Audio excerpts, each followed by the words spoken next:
My son and his wife locked my husband and me in the basement of our own home, shouting, "This is ours now." Sitting in the dampness, I heard my husband whisper, "Hush, they don't know what lies behind that wall." When they left, my husband moved a loose brick and showed me a secret he had kept for 39 years. Hello, dear listeners. Thank you for joining me today. Before I begin my story, I would be very happy if you subscribed to the channel and left a comment writing which state or country you are listening from. It always warms my heart to see how far our stories travel. Enjoy listening. This house knows how to breathe. I know the rhythm of its breath as well as my own. In the morning, when the first rays of the Georgia sun break through the old pecan trees in the garden, it takes a quiet, deep inhale, and dust motes dance in pillars of golden light. In the evening, it exhales, cooling down, and the old beams creak, as if sighing, settling in for the night. I have lived here for 40 years. I have grown into these walls, or perhaps they have grown into me. My father-in-law, Cornelius's father, a man with a steady gaze and a wide soul, built this house.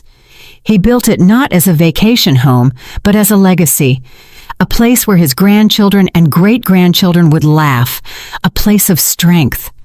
This morning I was making soup as usual, simple chicken broth with dumplings, the way my grandmother taught me. Cornelius eats almost nothing lately, but the aroma of chicken broth is so familiar, so like home, that it sometimes sparks a flicker of interest in him. I was cutting carrots into tiny, almost jewel-like cubes and remembering how I taught Travante, our son, to do this. He was little, standing on a stool next to me, his chubby fingers clutching a safety knife. "Mama, I'm a chef," he would shout, and we would both laugh. That laughter still lives in the grain of the kitchen table. "That tasteless slop again, Miss Idella?" The voice of Kessia, Travante's wife, burst into my memories like a draft in a warm room. "We talked about this yesterday. The internet has a million recipes. Broccoli cream soup, gazpacho. Can't you master something new? It's for Travante. He needs proper nutrition." She stood leaning against the doorframe in her ecru silk robe, arms crossed over her chest. She never called me Mom, only Ms. Idella, with a cold politeness that was worse than outright rudeness. I didn't turn around. I just kept stirring the broth. "Your husband loves this soup," I answered quietly. "And his father loves it. Father doesn't understand anything anymore," she cut in. "But Travante deserves better. They have been living with us for 3 years, ever since Cornelius had his first stroke. At first, it seemed right. Family should be together, especially in hard times. I gave them the entire second floor, the master suite with the balcony overlooking the garden. Cornelius and I moved downstairs to his former study so he wouldn't have to climb the stairs. Gradually, their things, their habits, their smells, Kessia's sharp perfume, Travante's tart cologne, began to displace the air of this house. Last week, she moved grandfather's armchair without asking, the one with the worn armrests where my father-in-law used to read the Savannah Tribune. She shoved it into the darkest corner and hoisted some soulless white contraption of metal and leather into its place. "It doesn't fit the modern interior," she threw over her shoulder at me. I said nothing then. I just went downstairs at night when everyone was asleep and stroked the old cracked leather of the chair the way one pets a faithful old dog.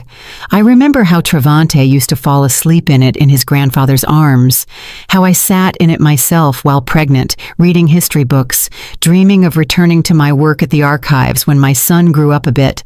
But he kept growing, and then came Cornelius with his career, demanding constant attention, and my dream quietly gathered dust like old tomes in the attic.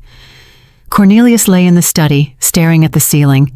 His body had weakened, but his mind sometimes flared with its former clarity, like an ember in a dying fire. I walked over, sat down next to him, and took his hand. His skin was dry and thin, like parchment. "How are you, my love?" I whispered.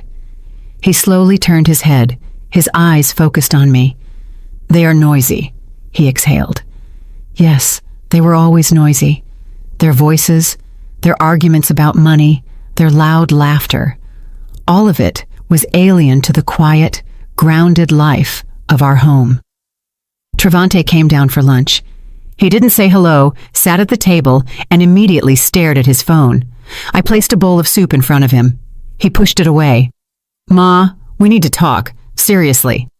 Kessia instantly materialized next to him, sitting opposite, folding her hands on the table.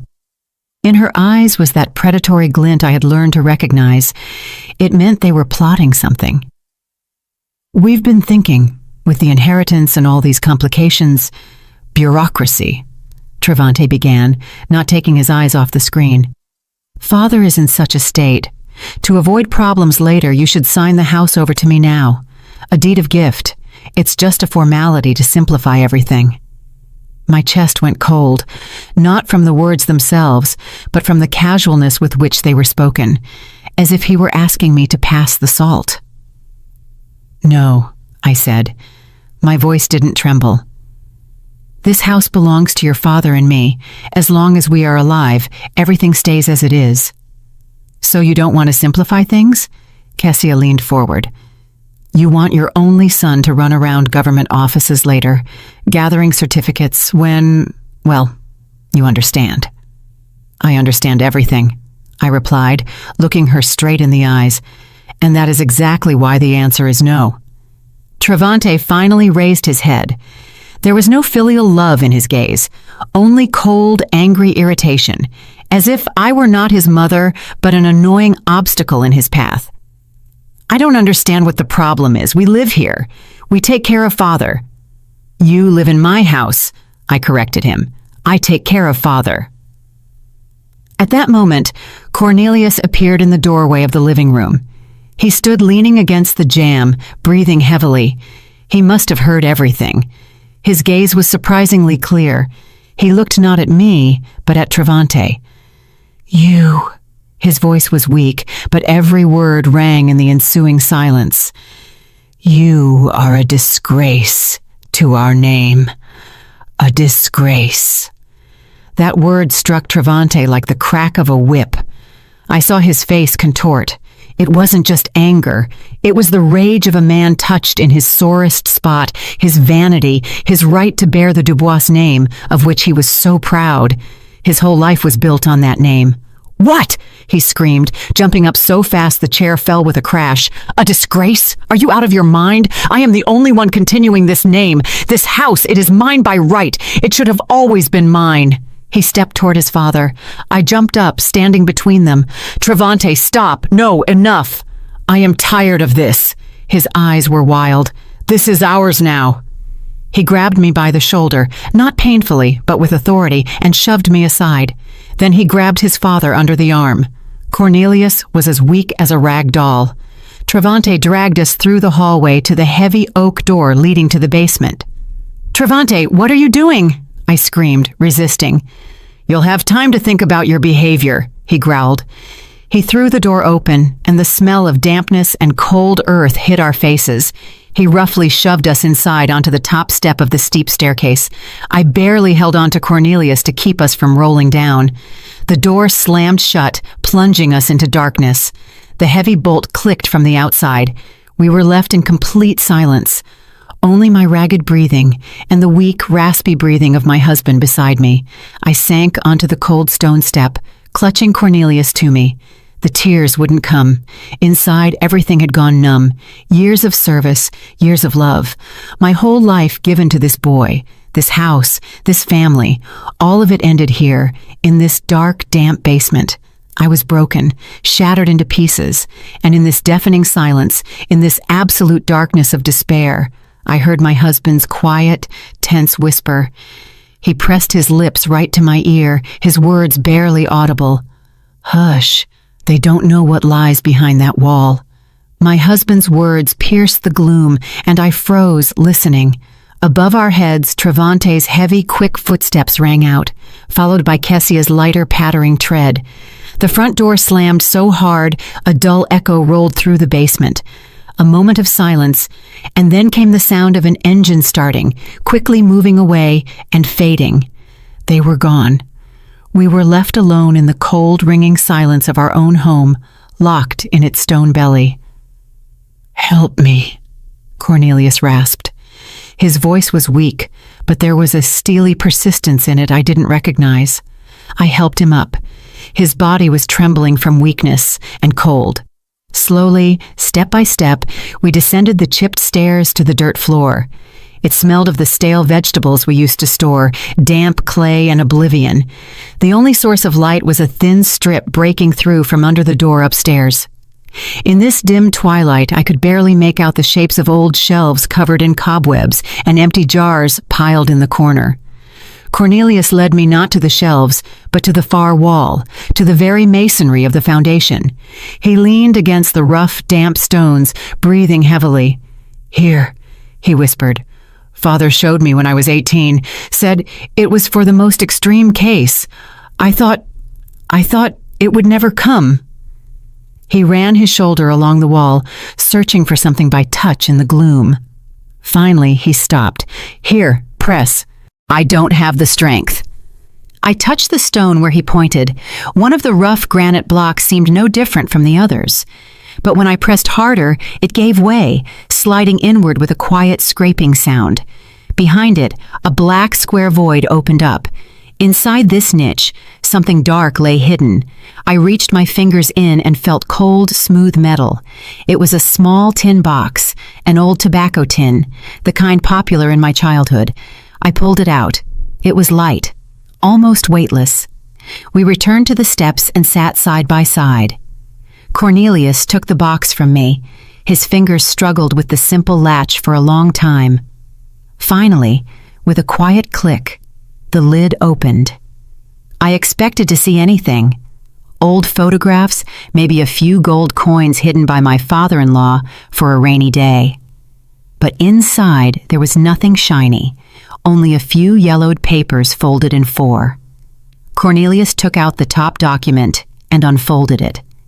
Even in this faint light, I saw the official seal and faded violet ink. It was a birth certificate. "Read it," Cornelius said. I took the paper. It was fragile as an autumn leaf. The name written in calligraphy was unfamiliar to me. Cassius Thorne, place of birth. A prison hospital in Mississippi. A place I had only heard terrible stories about. Mother's name, dashed out. Father's name, Orion Thorne. "I don't understand," I whispered, looking at my husband. "That's me," he said quietly. "That is my real name." Something snapped inside me. For 40 years, I had lived with Cornelius Dubois, son of the esteemed Dr. Dubois, heir to a famous family, and now this fragile sheet of paper was telling me I didn't know the man I had shared a bed with, raised a son with, built a life with. He took out the next document. An adoption decree. Cassius Thorne adopted by citizen Dubois, Langston James. The new son is assigned the surname Dubois and the name Cornelius. Everything was certified with dry official stamps. The last item in the box wasn't an official paper, but a letter written in the familiar, confident handwriting of my father-in-law. Cornelius handed it to me. "Son," I read mentally, struggling to make out the words in the dark. "If you are reading this, it means dark times have come, and I am likely gone. I never told you the whole truth, fearing it would break your life. Your father, Orion Thorne, was a brilliant scientist, an honest and brave man. But in our country, honesty and courage often become a crime. He was slandered, labeled a threat to national security, a traitor, and he perished in prison. I was his friend and colleague. I promised him I wouldn't let his son be lost. I adopted you, gave you my name, my family, to protect you, to erase the brand of a traitor's son. Live with dignity, Cornelius. Wear the Dubois name with honor. But never forget whose blood flows in your veins. The blood of a brave man." I read to the end and slowly folded the letter. The cold that had started in the basement was now coming from within. It chilled me to the bone. All these years Cornelius lived with this secret. He feared the shadow of the past. He protected a name that wasn't his by birthright. And Travante, our son, he built his whole life, his entire pride, on this name. He boasted of his grandfather the doctor, his pedigree, his heritage, a heritage that didn't exist by blood. All the pain, all the humiliation of the last few years, all the insults I had swallowed like bitter medicine, all of it suddenly compressed into a single point in my chest. But it didn't explode in a scream or tears. It froze, turning into an icy, perfectly clear crystal. And in its cold facets, I saw everything with dazzling clarity. I was an archivist. I worked with documents, with facts, with histories people tried to forget or rewrite. I knew the value of truth locked in yellowed paper. And what I held now wasn't just a family secret. It was a weapon. It was power, absolute, undeniable power. We sat in the dark for 2, maybe 3 hours. Time lost its flow. Cornelius dozed off, leaning his head on my shoulder, exhausted by the tension. I sat motionless, staring into the darkness, and my mind, for the first time in years, worked precisely and silently like a well-oiled machine. A plan formed itself, logical and cold. Finally, noise was heard upstairs. The bolt was slid back with a sharp scrape. The door flew open, and bright light hit my eyes. Travante stood on the threshold. His face was smug. "Well, have you thought it over?" he asked with a sneer. "Father, do you feel bad? Should I call a nurse?" He was clearly playing at magnanimity. It was part of his game. "Yes," I said, rising. My voice sounded steady and calm, surprising even myself. "He needs care. Give me the phone. I'll make a call." He was momentarily confused by my submission, but then smirked, handing me his mobile. "Here, 1 call to arrange a nurse, and no funny business." I took the device. Its warmth contrasted with the cold of my fingers. I didn't search for a number in the contact list. I knew it by heart. A few years ago, I had read an article in Essence magazine about a female attorney specializing in complex family cases and inheritance. She was described as a brilliant and uncompromising specialist. I memorized her name just because, just in case. As it turned out, not in vain. I calmly dialed the number. Travante looked down at me, expecting to hear my conversation with some caregiving service. A crisp female voice answered the phone. "Veda Sterling, speaking." "Ms. Sterling, good afternoon," I said, just as evenly and clearly. "My name is Idella Dubois. I urgently need your help." I arranged a meeting with Veda Sterling, and without changing my expression, handed the phone back to my son. He took it with lazy curiosity, scrolling the screen to check who I had called. The number was unfamiliar, without a name. He apparently decided it was a care agency, and complete satisfaction reflected on his face. He had won. The old mother was broken and submitted. "Good girl," he tossed out, more to himself than to me. A sensible decision. "Come on, Kessia, let's help Father up. It's not fitting for him to sit on the steps."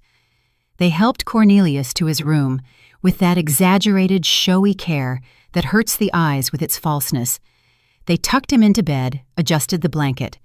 Kessia even brought a glass of water. They were acting out a play of magnanimous victors, and I was their main audience. I watched silently, and they mistook my silence for capitulation. That was their first and main mistake. In the following days, a strange, unnatural silence reigned in the house. I performed my duties with mechanical precision, cooking broths for Cornelius, cleaning rooms, doing laundry. I moved through the house like a ghost, a shadow of myself, and this suited them perfectly. They stopped noticing me, the way one notices old furniture.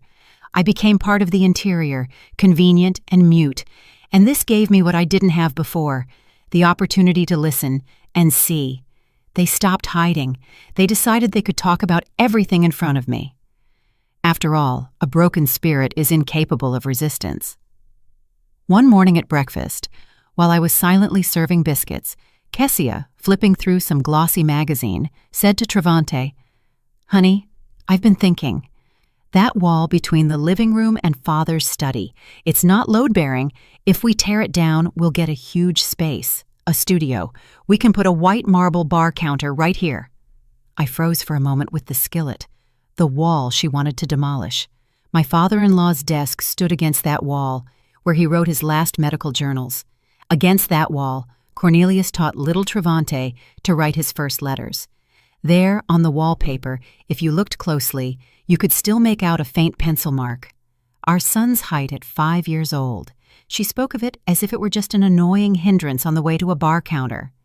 "Great idea," Travante responded, not looking up from his coffee.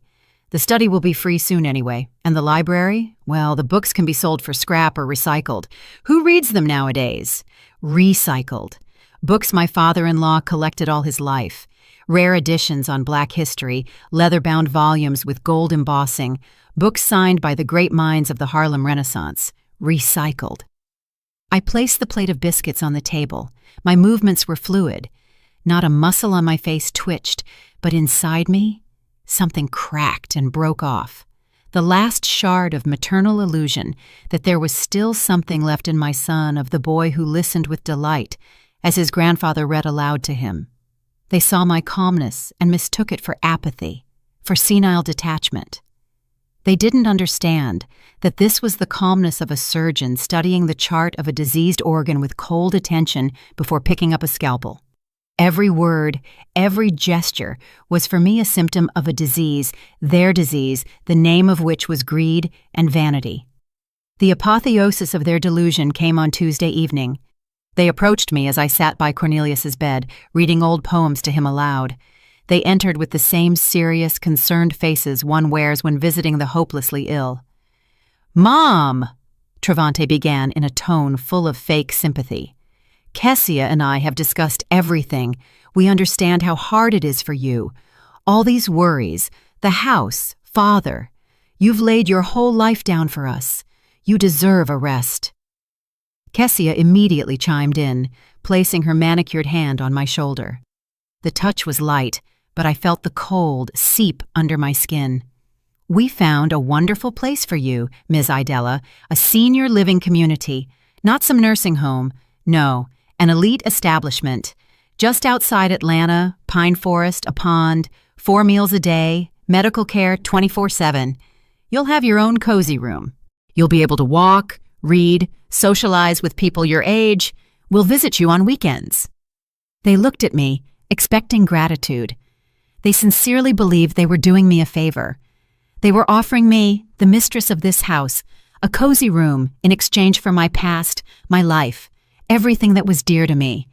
They were proposing to tear me from the soil I had rooted into and transplant me into a government-issue pot so I would quietly wither there, not hindering them from building their life on the bones of mine. I raised my eyes to them.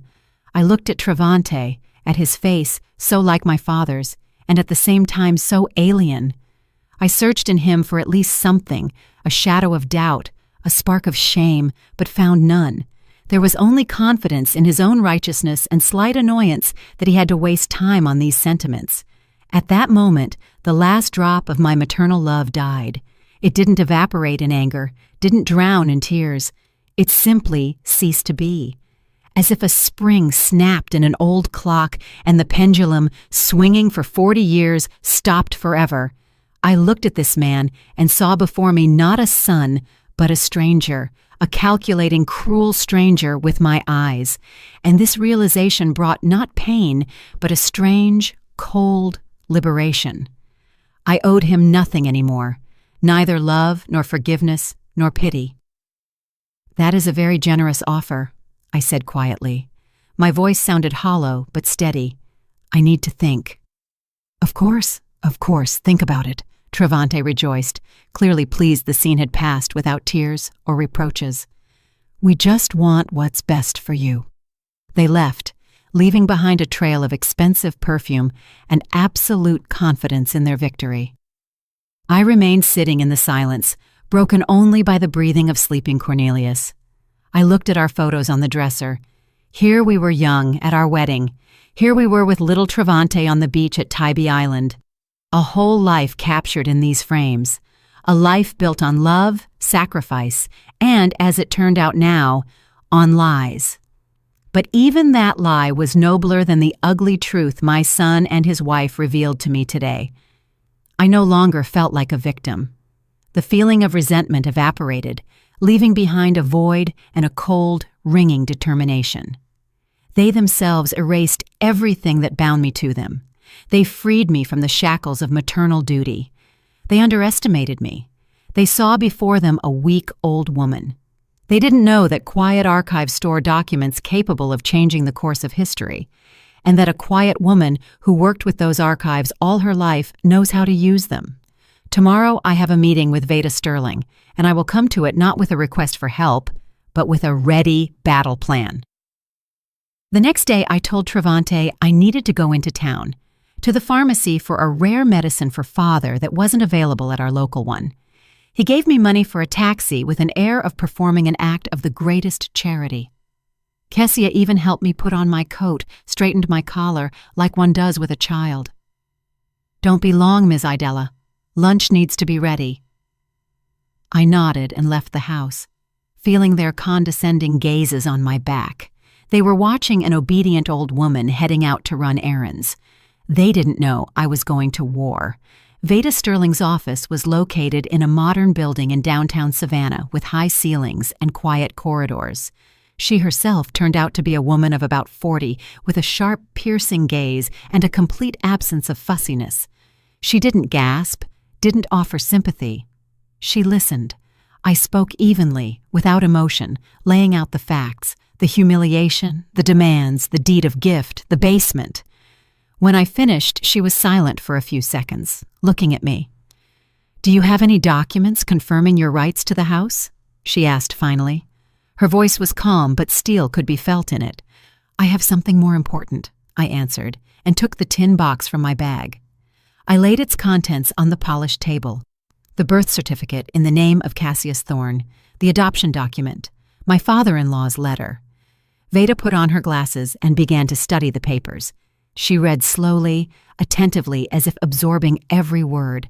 I saw her expression change.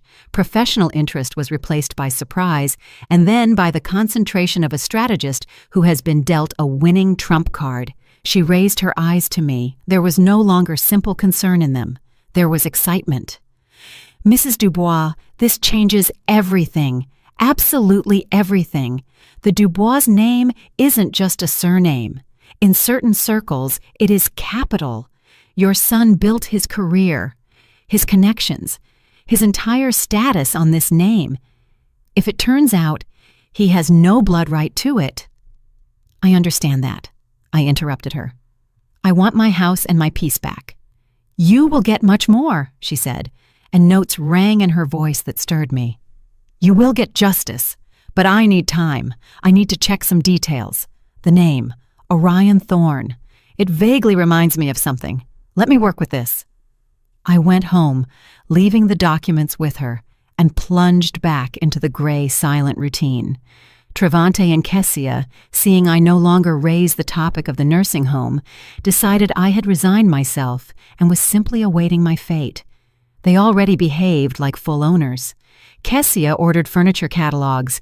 In the evenings, they sat in the living room, loudly discussing which shade of gray would best suit the walls in their future studio. I walked past without stopping, but every word they said was deposited in my memory, becoming another stone in the foundation of my resolve. A week passed, a week of sluggish, tense waiting. And then Veda Sterling called me on the old landline when Travante and Kessia weren't home. "Mrs. Dubois, can you talk?" Her voice was tense. Suppressed excitement sounded in it. "Yes, I am alone. I have news, and it is stunning. I pulled the archives, unofficial ones, of course. I had to use my father's old connections. He was a historian. What I found explains why Langston Dubois was so afraid of his adopted son's past." She paused, and I heard her catch her breath. Orion Thorne wasn't just a political dissident. That's too mild a word. He was one of the leading theoretical physicists of his time, a genius destined for great things. In the late 60s, he was part of a project of national importance, but he had his convictions. He refused to participate in development that, in his opinion, could lead to catastrophe. They tried to convince him, then force him. He didn't yield, and then they broke him. They fabricated a case. He wasn't just accused of dissent. He was accused of treason. of passing secret data to foreign intelligence. I listened, and the cold that had settled in me in the basement seemed to turn into ice, binding my insides. There was a closed trial, Veda continued. His name was erased from everywhere, from scientific publications, from lists of institute employees. It's as if he never existed. But in narrow academic and government circles, his name is still remembered. Not as the name of a scientist, but as the name of a traitor, a brand, a stain that in those circles doesn't wash away even after a generation. I was silent, lacking air. I sank onto a chair. Do you understand what this means, Mrs. Dubois? Veda's voice became quieter but more distinct. Your son Travante builds his business on connections. He prides himself on his lineage, his partners, his clients. These are people for whom reputation, purity of name, continuity of generations is everything. They do business with the grandson of the renowned Dr. Dubois. And now imagine what will happen to his business, to his position in society, when it turns out that he is actually the grandson of Orion Thorne, a man whose name for them is synonymous with treason. There it was. That was the weapon I had thought of. But it turned out to be not just a pistol. It was a bomb capable of not just winning back my house, but destroying the entire world my son had so carefully built for himself. This won't just strip him of his inheritance, Veda finished. This will destroy him socially, professionally, financially. He will become an outcast, a pariah. For him and his wife, that is worse than death. I hung up the phone. I sat in the kitchen in silence. The sun shone through the window. A geranium bloomed in a pot on the windowsill. Everything was as always, but the world had changed. The stakes in this game had risen to the heavens. It was no longer about an old house and a humiliated mother. It was about the total destruction of my son's life. And I felt no horror, no pity, no maternal instinct that should have screamed inside me, protecting my child, whatever he might be. No, I felt only cold, eerie satisfaction, a sense of perfect, calculated justice. You wanted to take my house. You wanted to throw me into a home. You wanted to erase my life like an unnecessary entry in a book. Fine, let's see what it's like when your life is erased, when your whole existence, built on pride and lies, turns to dust from a single breath of truth. I stood up and walked to the window. I looked at the garden I had planted with my own hands, at the old pecan tree under which little Travante played. I was saying goodbye to him, not to the man who now lived on the second floor, but to that boy I once loved more than life itself. Saying goodbye forever because I knew I would pull the trigger without hesitation. I stepped away from the window when I heard the sound of a car pulling up. They were back. My heart didn't flutter. It beat evenly, coldly, measuring out the seconds until the beginning of the end. I went out into the hallway to meet them, not as a servant, but as the mistress of the house. For the first time in months, I squared my shoulders. They entered laughing, laden with bags from expensive stores. Kessia held a roll of wallpaper samples. They were in a great mood. "Ms. Idella, you're here," Kessia tossed out, not looking at me. "Travante, look, this pearl shade will look perfect in the foyer." They didn't even notice how I had changed. They were too absorbed in themselves, in their future, which they had already planned within the walls of my house. 2 days later, on Saturday morning, the doorbell rang. Travante went to open it, grumbling discontentedly about visits without warning. I waited in the living room. I knew who it was. Veda Sterling stood on the threshold. She was dressed in a sharp, dark suit. In her hands was a thin leather briefcase. Behind her stood an official-looking man, a courier from a legal firm. "Dubois Travante Cornelius?" Veda asked in an even, businesslike tone. "Yes, and who are you?" Travante measured her with an appraising look. "My name is Veda Sterling. I represent the interests of the owner of this house, Idella Dubois. This is for you." She handed him a thick envelope. Travante took it confusedly. He looked at me, then back at Veda. His face expressed complete bewilderment. Owner? What owner? This is my family's house. I would ask you to familiarize yourself with the document, Veda replied coldly. Kessia came out of her room, attracted by the voices. Seeing the strange woman, she frowned. Travante tore open the envelope with irritation. He began to read, and I saw the color slowly drain from his face. First bewilderment was replaced by anger, and then he laughed, loudly, hysterically. Eviction? He laughed. Mama, is this your joke? You hired this actress to scare us? This is just ridiculous. Kessia snatched the paper from him, ran her eyes over it. Her face also twisted into a contemptuous sneer. Ms. Idella, we thought you had fallen into apathy, but you, it turns out, decided to play drama. Very cute, but we don't have time for this. She turned to Veda. Miss, I'm afraid my mother-in-law has misled you. She is an elderly person, a bit out of her mind. Here. With a triumphant air, she walked to the credenza, took a folder from a drawer, and pulled a document out of it. Here is the real document, the deed of gift. The house belongs to my husband, Travante Dubois, so you can use your papers as you see fit. She handed the document to Veda. Veda took it without even glancing at me. She held the paper up to the light, studied it carefully. I saw her calm, focused face. Interesting document, she said finally, returning it to Kessia. Especially interesting is Mrs. Dubois' signature, so fresh, and the notary's seal. I know this notary, Mr. Henderson. It is a great pity that he passed away 2 years ago. It must have been a very complex document if he had to notarize it from the other side. A ringing silence hung in the room. The laughter froze on Travante's lips. Kessia looked at Veda. Her face went white as a sheet. What? What are you talking about? She stammered. I am talking about the fact that this paper is a clumsy, very clumsy forgery, Veda continued calmly, looking straight into Kessia's eyes. Forensics will prove this in one day, and then we will be talking not about eviction, but about grand larceny and fraud. That is a felony, several years in prison. Travante stepped forward. His face was crimson with rage. Who are you to threaten us in our own house? I am a lawyer, and I do not threaten. I inform of consequences. The house, as I already said, belongs to my client. This is confirmed by the will of her late father-in-law, Langston Dubois, the original of which I have. It clearly states that the sole heir to all his property is his daughter-in-law, Idella Dubois, in gratitude for her care of the family. Your father, Cornelius, was aware of this and never contested his father's will. She pronounced the word father with a barely perceptible pause.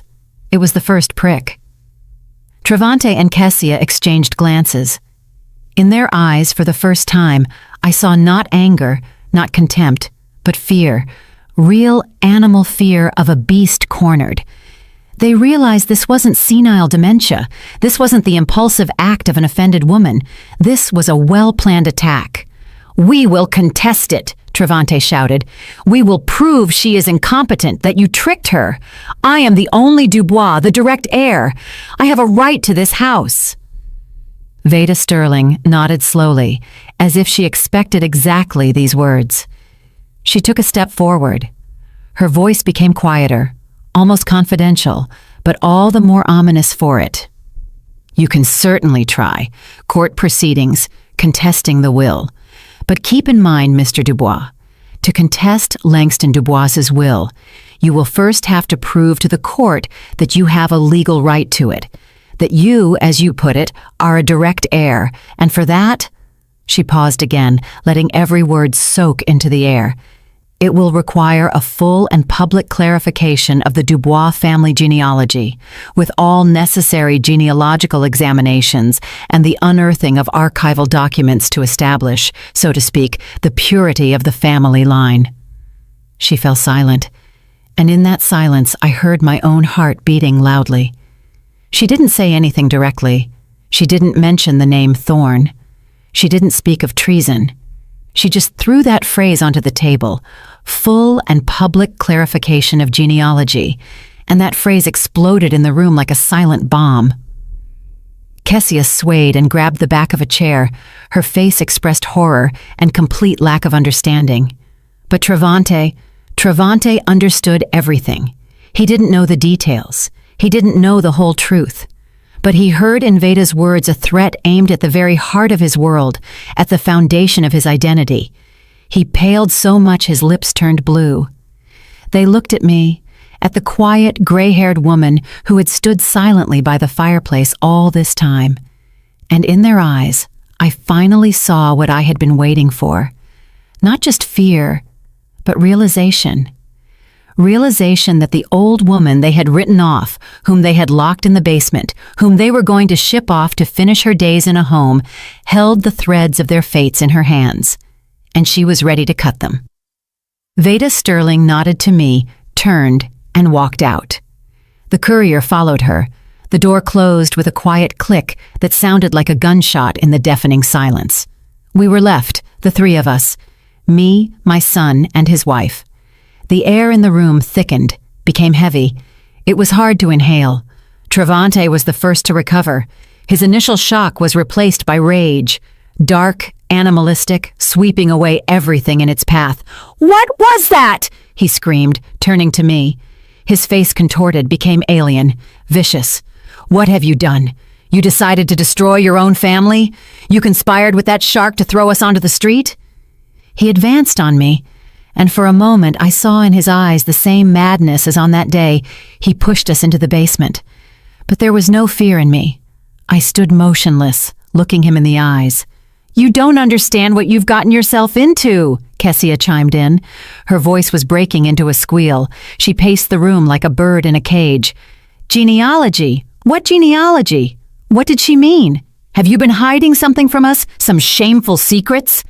They screamed, accused, threatened, said they would put me in a mental institution, prove my insanity, that I would disgrace the Dubois' name.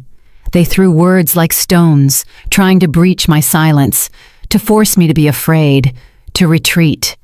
But their stones bounced off my calm confidence like peas off a stone wall. I remained silent and watched. I let their fury burn out, turn to ash. And when the stream of threats ran dry, when they fell silent, breathing heavily, exhausted by their own anger, tactics changed. They saw that I could not be taken by shouting and force, and then they decided to press on other strings, on those which they thought still resonated in my soul. Kessia was the first to sink into a chair and cover her face. Her shoulders shook in soundless sobs. It was an act, I knew, but a skillful one. "Ms. Idella, Mama," she sobbed. "How can this be? We are family. We love you. We wanted what was best. We thought about your future, your peace of mind. Yes, maybe we were wrong, we got heated, but is it worth destroying everything over this?" Travante walked over and squatted in front of me. He tried to take my elbow, but I pulled away slightly, and he removed his hand. He looked up at me. There was no more rage in his eyes. Now feigned grief and filial hurt splashed there. "Mama," he said quietly, soulfully, "remember everything that happened. Remember how you raised me. You gave me everything. You sacrificed your career, your dreams, for me, so that I would become who I am. Can you really destroy all of that yourself now? Were all those sacrifices just to kick me out of my own home in the end?" He spoke of my sacrifices. He who had never appreciated them in his life. He who took them for granted. Now he pulled them out like an old dusty banner, trying to hide behind it. "I am your son, Mama."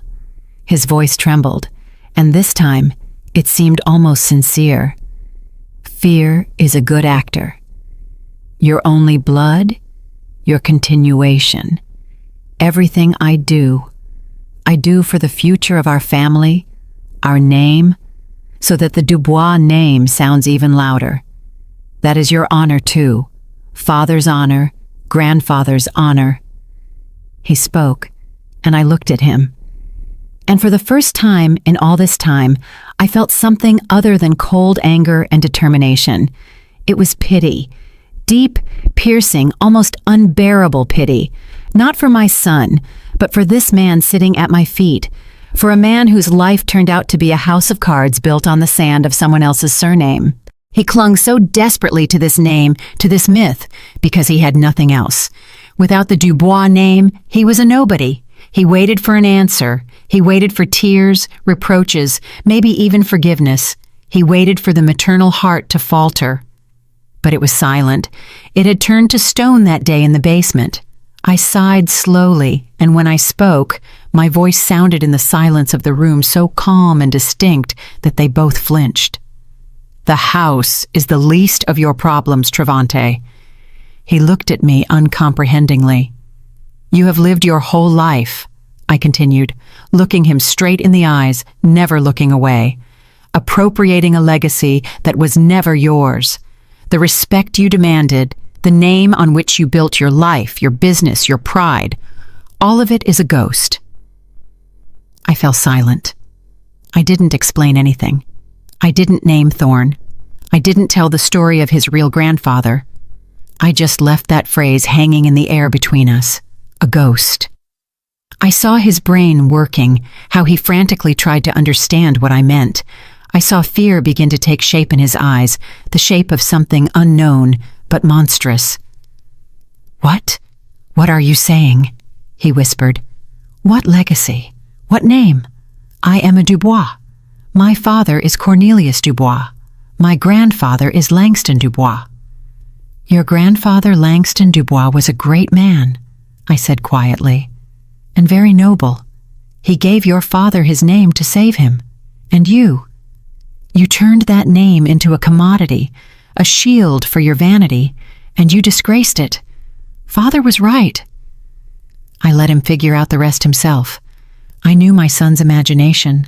I knew his greatest fears, the fear of being a nobody, the fear of turning out to be an imposter. I saw those fears coming to life in his eyes now, fueled by my silence. He could imagine anything. Illegitimacy, a secret shame in the lineage, any dirt that could stain the shining name of the Dubois family. And any of those guesses was torture for him. I gave him this food for thought, this poison that would slowly poison him from the inside. The horror of the unknown was my strongest ally. Kessia looked from me to her husband, understanding nothing. She only saw that her strong, confident Travante was sitting on the floor, crushed by a few of my phrases. I stood up. I felt very tired, but at the same time surprisingly light. "You were given 3 days to move your things out," I said, heading for the door of my room. "I would advise you not to waste this time on arguments." I entered the room and closed the door behind me. I didn't hear what they said after that. I just went to the bed where Cornelius was sleeping and sat down next to him. I took his hand. It was warm.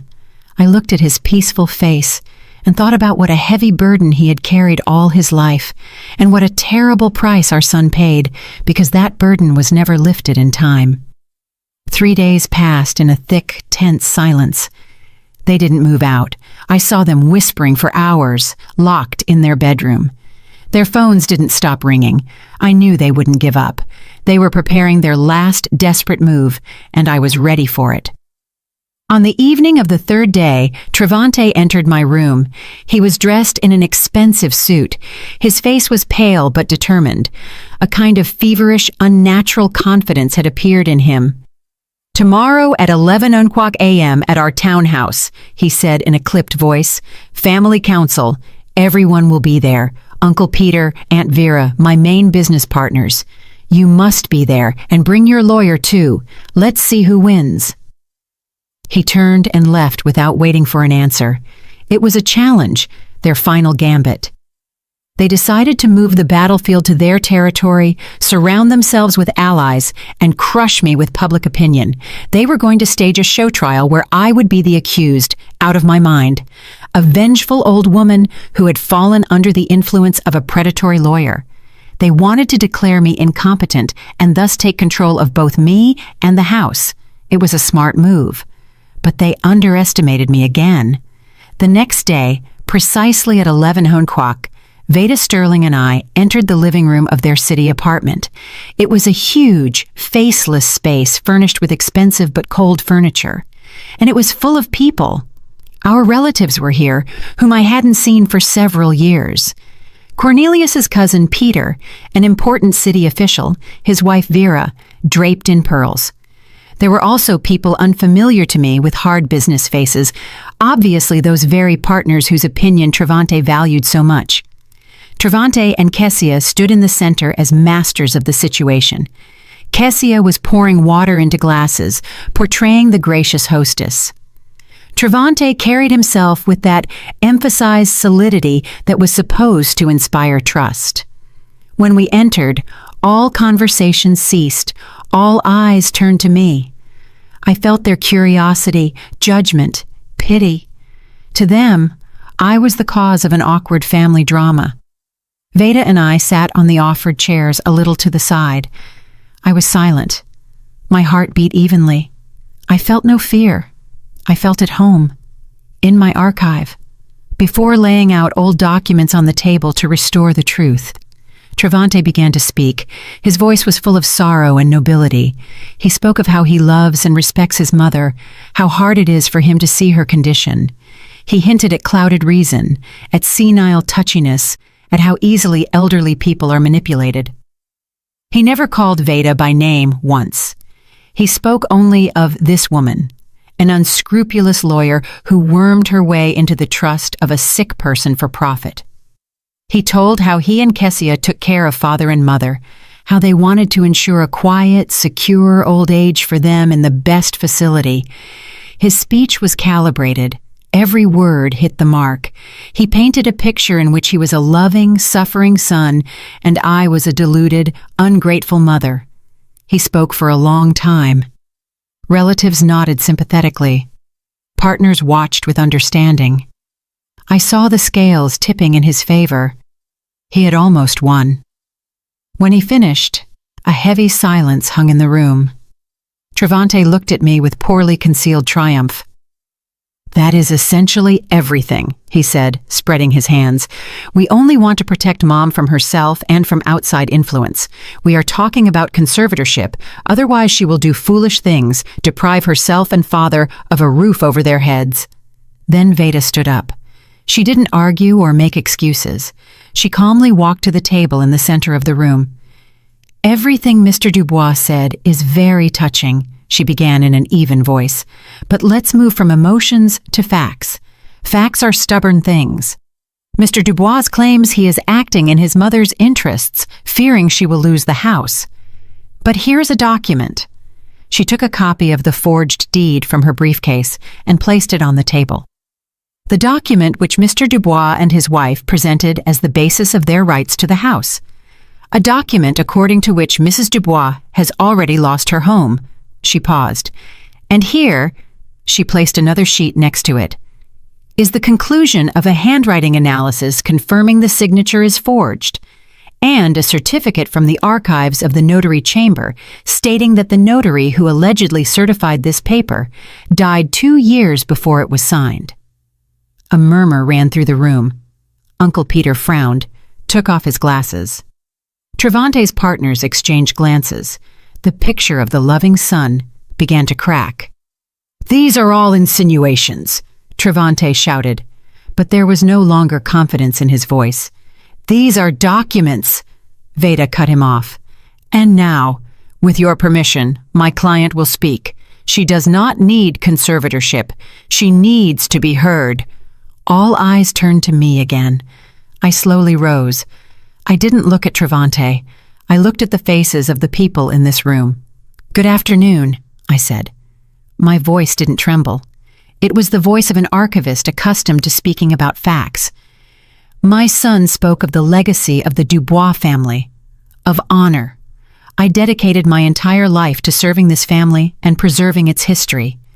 Therefore, allow me to clarify. I took another folder from my bag. Legacy is not just a house and money. It is primarily memory and truth. Here, I placed my father-in-law's letter on the table. This is a letter from my father-in-law, Langston Dubois, to his adopted son, my husband Cornelius. He writes about love, about duty, about nobility. He writes about how he saved an orphan boy by giving him his name. This is the true legacy of the Dubois family, love and self-sacrifice. I spoke calmly, laying out the history of my family before them like solitaire. I told them the truth, not all of it. I didn't name Orion Thorne. I didn't speak of treason. The honor of the family, even one like this, I didn't want to stain publicly. I simply said that Cornelius was an adopted son, the son of a repressed scientist whom Langston Dubois saved from the system, giving him his surname and his love. Langston left this house to me, I pointed to the copy of the will, because he believed I would preserve his spirit, the spirit of a family built not on blood, but on love. And my son, I looked at Travante for the first time, decided that his right to this house was based on a forged paper. I fell silent, and in that silence, everything became obvious. I didn't accuse. I simply juxtaposed two documents. On one side, a letter breathing love and nobility, the real history of the family. On the other, a fake deed, breathing greed and deceit. I contrasted genuine legacy with entitlement. It was the end. I saw it on their faces. Uncle Peter slowly stood up, walked to the table, took my father-in-law's letter, read it. Then he looked at Travante with such contempt that he shrank. The business partners silently rose from their seats and, without saying goodbye, headed for the exit. They wanted nothing to do with a man who not only turned out to be a fraudster, but wasn't a real Dubois. His main capital, his name, turned to dust before their eyes. Kessia stood clutching her husband's arm. Her face was gray with horror. She looked at the departing guests, at the ruins of their world. And I think, at that moment, she hated him. Travante stood in the middle of the room completely alone. He was broken, destroyed, and not by a court, not by the police. He was destroyed by the truth which I, carefully, like an archivist, had brought to light.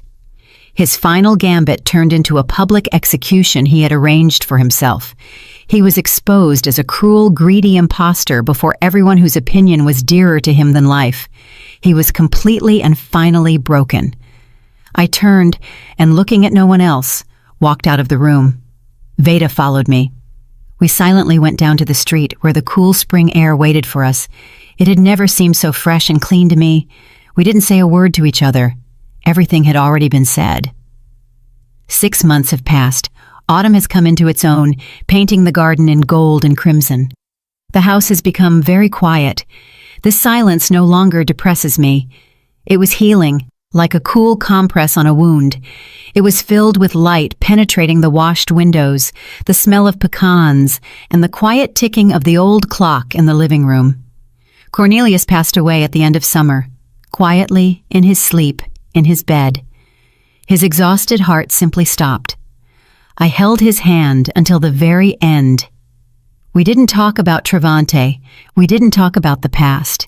We talked about our youth, about our first date in Forsyth Park, about how funny he looked trying to fix a leaky faucet.